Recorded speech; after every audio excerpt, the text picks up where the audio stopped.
On the last video about James Corden, a lot of you went straight to the comments and kept saying the same name over and over again. And honestly, that made sense. Because when the conversation is about fake niceness, quiet power behind the scenes, and celebrities who built entire careers on being seen as good people, avoiding Ellen DeGeneres isn't really an option. So yes, this is about her. Ellen DeGeneres is one of the clearest examples of what happens when a carefully built public image starts to fall apart the moment people stop protecting it. For years, Ellen positioned herself as America's moral guide. She was the safe comedian, the friendly daytime host, the smiling face who danced, laughed, and reminded everyone to be kind. She convinced millions of people that she was somehow separate from Hollywood's usual messiness.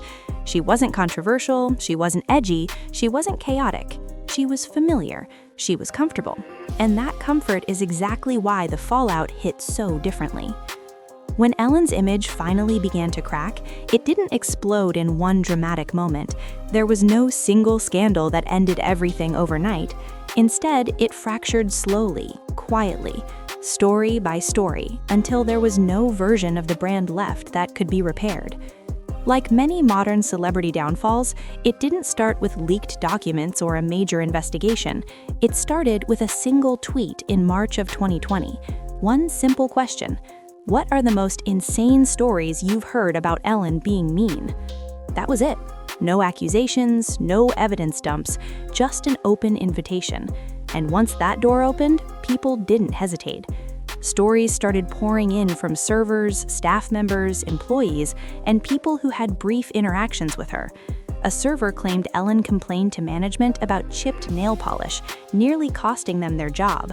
A Warner Bros. Employee said they were fired after politely holding an elevator door and asking what floor Ellen wanted.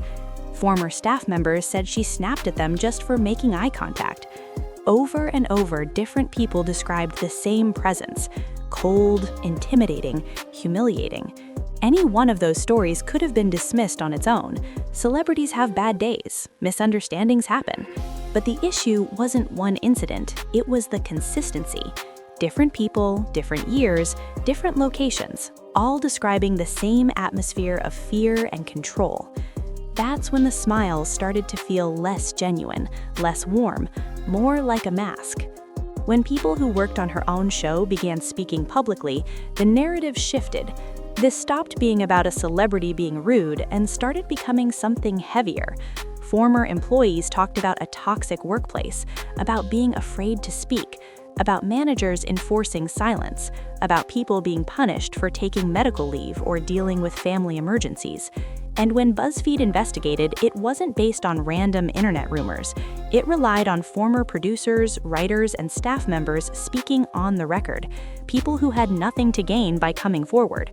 They described a workplace where Ellen wasn't just distant, but feared, where kindness existed only when cameras were rolling. That's when the brand truly broke. Because be kind isn't just a slogan, it's a promise. And once people believe that promise was performative, everything collapses. The jokes start feeling empty, the dancing feels staged, old clips get rewatched through a different lens. Moments that once felt playful suddenly feel uncomfortable. None of that behavior was new, it was old behavior being seen differently.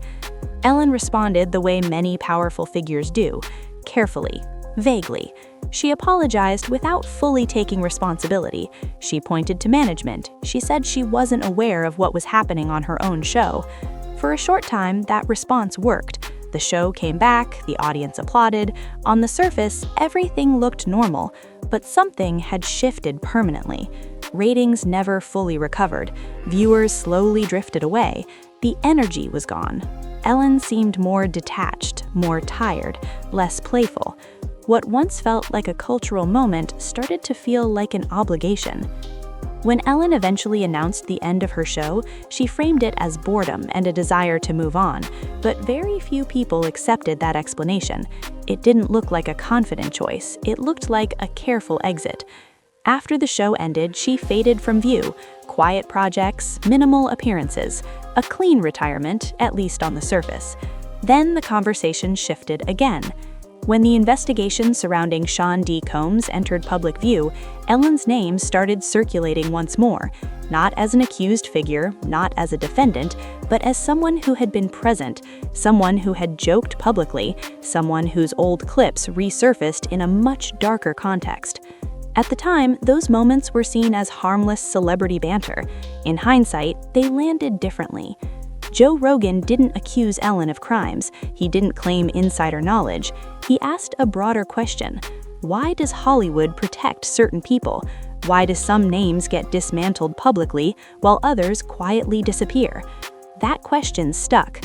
Because Ellen's entire brand was built on moral authority, on accountability, on calling people out.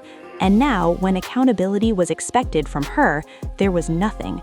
No clarification, no distancing, no acknowledgement, just silence.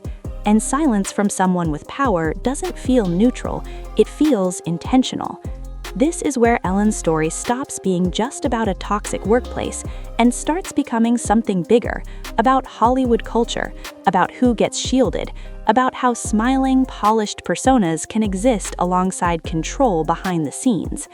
Nothing has been proven criminal, but the situation is undeniably uncomfortable, and discomfort is dangerous in Hollywood because it makes people stop applauding. Once trust disappears, everything gets re-examined. Silence gets louder, absence starts to look calculated. Ellen didn't get canceled the way others did. She exited cleanly, she relocated, she avoided direct accountability conversations, and that doesn't happen by accident. Hollywood doesn't protect people because they're kind. They protect people because they're useful, connected, or risky to confront. That's why this conversation hasn't gone away. Ellen's legacy is no longer hers to control. It's being shaped by former employees, resurfaced clips, and cultural memory. And unlike ratings, none of that can be spun away. The most uncomfortable part isn't legal exposure. It's being remembered not for comedy or dancing, but for silence. So the question remains, is Ellen just another example of bad timing and internet outrage, or does her silence say more than any statement ever could? Let me know what you think in the comments, and if you want more deep dives into uncomfortable industry stories, make sure to like, subscribe, and stay tuned.